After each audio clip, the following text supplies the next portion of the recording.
Hello friends, welcome to my YouTube channel. आज हम आपको बताएंगे दुर्लभता केंद्रित परिभाषा। अर्थशास्त्र की रॉबिन्स के द्वारा दी गई परिभाषा। दुर्लभता संबंधी परिभाषा।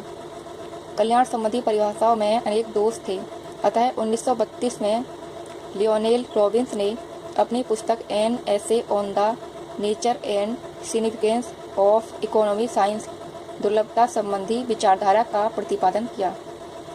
रॉबिन्स के अनुसार परिभाषा इस प्रकार है: अर्थशास्त्र वह विज्ञान है जिसमें साध्यों तथा सीमित और वैकल्पिक उपयोगों वाले साधनों से संबंधित मानव व्यवहार का अध्ययन किया जाता है।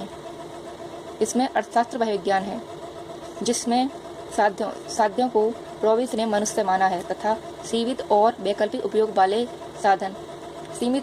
उपयोगों वाले साधन को मनुष्य न मानकर रॉबिन्स ने इन्हें धन माना है और मनुष्य को कल्याणकारी विचारधारा रखते हुए रॉबिन्स ने मनुष्य को महत्व दिया है। इस परिभाषा में रॉबिन्स ने साध्यों को मनुष्य माना है।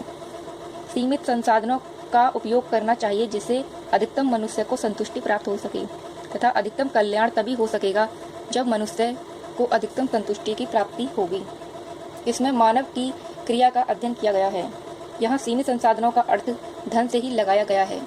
यहाँ पर साधनों तथा सीमित और वैकल्पिक उपयोग वाले संसाधनों का अर्थ रॉबिन्स ने धन से लगाया गया है और साध्य को मनुष्य माना है तथा साध्य तथा मनुष्य के अधिकतम कल्याण के लिए ही साधनों का होना जरूरी है और मनुष्य का कल्याण ही अर्थशास्त्र का विस्तार करता है। रॉबिन्स ने केवल भौतिक सुख को शामिल नहीं किया है, इसमें उन्होंने मनुष्य के सुख दुख कल्याण हित अहित में किसी प्रकार का भेद नहीं किया तथा उन्होंने अधिकतम मनुष्य के कल्याण के लिए विचार किया है। अब हम रॉबिन्स की परिभाषा की विशेषताएं बताते हैं। अर्थशास्त्र एक मानव विज्ञान है।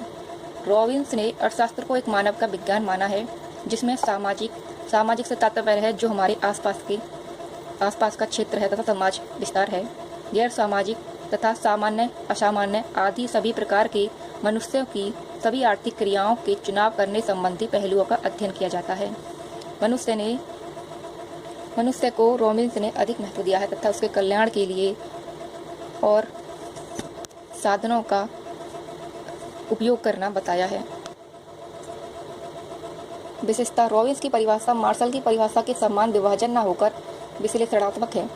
मतलब जो रॉबिन्स की परिभाषा है वो मार्शल की परिभाषा के समान बटी हुई है, वितरित हुई है तथा विश्लेषणात्मक है। रॉबिन्स के अनुसार अर्थशास्त्र उद्देश्यों के प्रति तटस्थ है और यह एक वास्तविक विज्ञान है। रॉबिन्स ने अर्थशास्त्र के उद्देश्यों के प्रति तटस्थ माना है। इस परिभाषा के अनुसार अर्थशास्त्र का क्षेत्र अत्यंत विस्तृत है। रॉबिन्स की परिभाषा के अनुसार